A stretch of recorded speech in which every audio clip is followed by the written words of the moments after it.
Father, we love you. Thank you so much for this opportunity. Thank you so much, God, for allowing us to come to your house of worship one more time. Lord, it is now preaching time. God, as my petition is, God, that you hide me behind your cross. For people see not of me, but all of you. The words of my mouth and the meditations of my heart be acceptable in thy sight. Lord, no strength and our Redeemer. We love you and we thank you. Yes, in Jesus' name. Amen. The blood that gives me strength from day to day. It will never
Somebody keep time for me, please. Just give me 10 minutes and I'm out your way.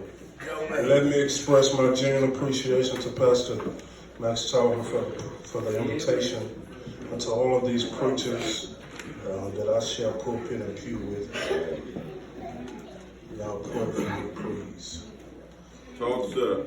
John chapter 19, verse 28, New Living Translation reads on this wise: Jesus knew that his mission was now finished, and to fulfill scripture, he said, I am thirsty. You may be seated. Amen.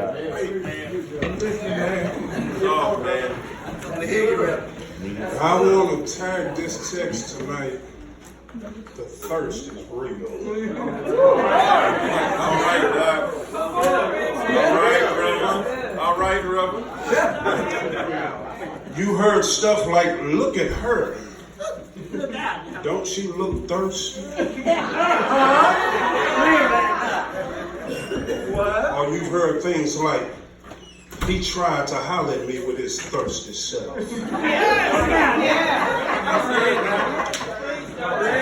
So you heard stuff like, thirsty heifer over there. Fact.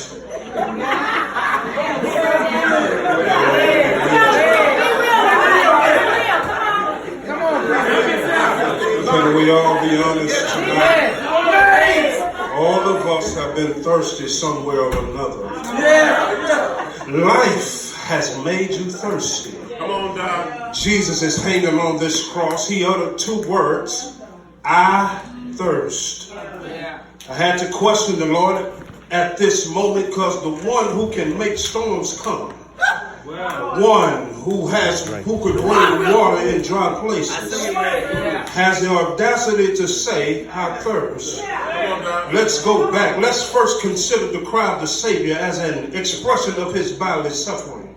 To realize something of what lay behind these words of his, we must recall and review what precedes them. After instituting supper in the upper room, followed by a lengthy paschal discourse to his disciples, the Redeemer adjourned to Gethsemane, and there for an hour he passed through the most excruciating agony. His soul was exceedingly sorrowful as he contemplated the awful cup. He shed not beads of perspirations, but great drops of blood.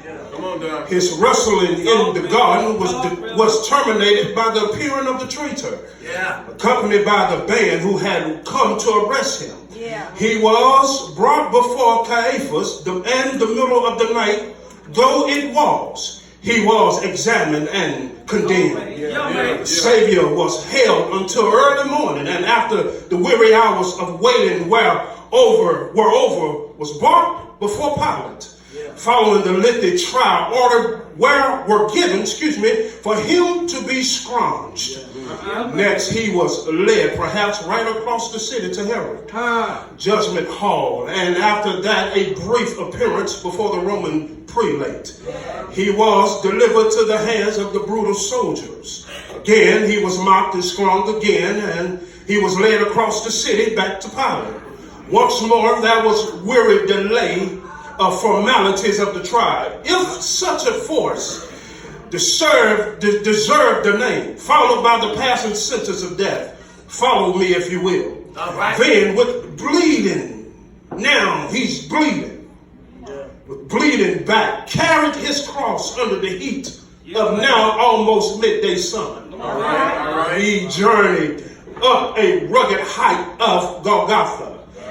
Reaching the appointed place of execution, his hands and his feet were nailed to the tree. For 3 hours, my Savior hung there with the pitiless rays of the sun beating down on his thorn-crowned head.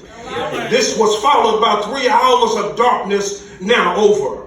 But now, at the end, his whole body is racked with pain. His mouth is parched. He cries out, I thirst. It was not an appeal for pity, nor a request for the alleviation of his suffering. It gave expressions to the intensity of the agony he was enduring. He's hanging there, and can you imagine Jesus hanging there for 6 hours? And more he breathes, and the more he breathes, the more blood he loses every time. Jesus is hanging there, and dehydration has set in now. He's suffering. Will drain the fluids from his holy body. He's lost blood, and the sun is shining right on him, and he dries out. And when we really look at the text, Jesus is hanging there. And he said these words, I thirst. Jesus has lost every fluid in his body. He has the audacity to say, I thirst. It lets me know that Jesus is hanging on this cross. And can you imagine him standing there, hanging there, saying, Come on. Come on, man.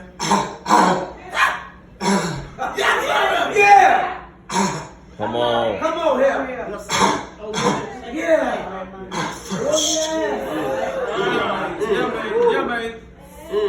As dried out as he was, Come on, Doc. he had enough audacity and strength to say, I thirst. Let me put a nickel in the meter and park here for a minute, because a whole lot of us have gave up on God Come on. We have dried out. And we find ourselves mad at God because God didn't do it when we wanted him to do it. Is there anybody in here that felt so bad when life has gotten the best of you? We tend to run away from God when we need to learn to run to God. A whole lot of us have been dry a long time, and you have yet to ask God to fill you up. You try to be filled with sex. You try to be filled with alcohol.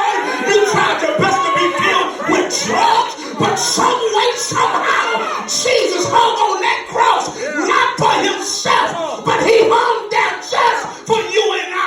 Jesus said,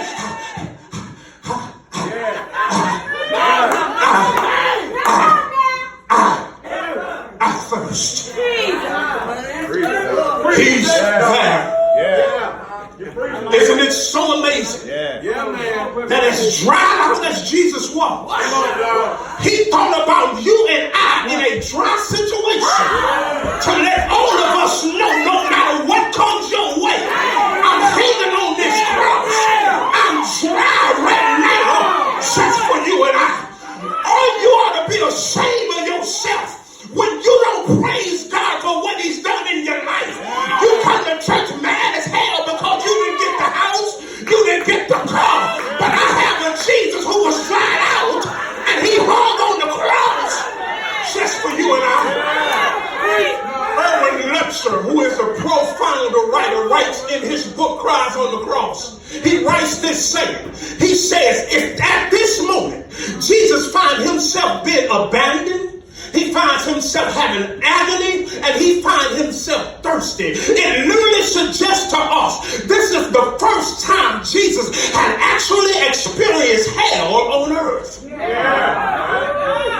Because when you have agony and you're thirsty and you feel separated from your Father, it feels as if God don't even know your name. I suggest to you today, child of God, I like it. that when you feel like you dried out, God has a way of filling you back up. I'm done with the whole sermon tonight, and that's all I'm trying to tell you. When you obey the thirst of the Lord, he's the one that can fill you up. I tried my best to do it with a whole lot of women. I tried my best to do it through weed. I tried my best to do it through alcohol. But some way, somehow, as soon as I tried it, hell was still on my side. But oh, when I met Jesus Christ, I feel so much better because I'm filled with Jesus. I'm done. A.W. Pink writes in his other book. He writes in the 7 last words on the cross. He writes these words. Jesus, at this moment, not only is he teaching us how to live, but he's teaching us how to die. Because there comes a moment in your life when you've been living so long that we all have to dry out one day. And when we dry out one day, one of these old days, I want to see Jesus for myself. I want to see the one who hung, bled, and died for me. I want to see the one who died for me. Here it is as a story. H.G. Spafford was a businessman in Chicago. He was a dedicated Christian. There was time in his life when wisdom was earthly and unspiritual and subject to enemy schemes. He had some serious financial difficulties, and he during the time of readjustment, he lost his home. He realized that his family needed to get away for a vacation. Spafford decided to take his entire family to England. He sent his wife and his 4 daughters ahead. In mid-ocean, the French steamer carrying the loved ones collided with another boat and it sank. And 12 minutes later, all 230 people died on the boat. All 4 of his daughters died. They were drowned in that ocean. But Miss Spafford was rescued. She wired her husband and said, saved alone. Mr. Spafford was mad and angry with God. But on one particular night, he took his pen and paper and he wrote these words. When peace like a river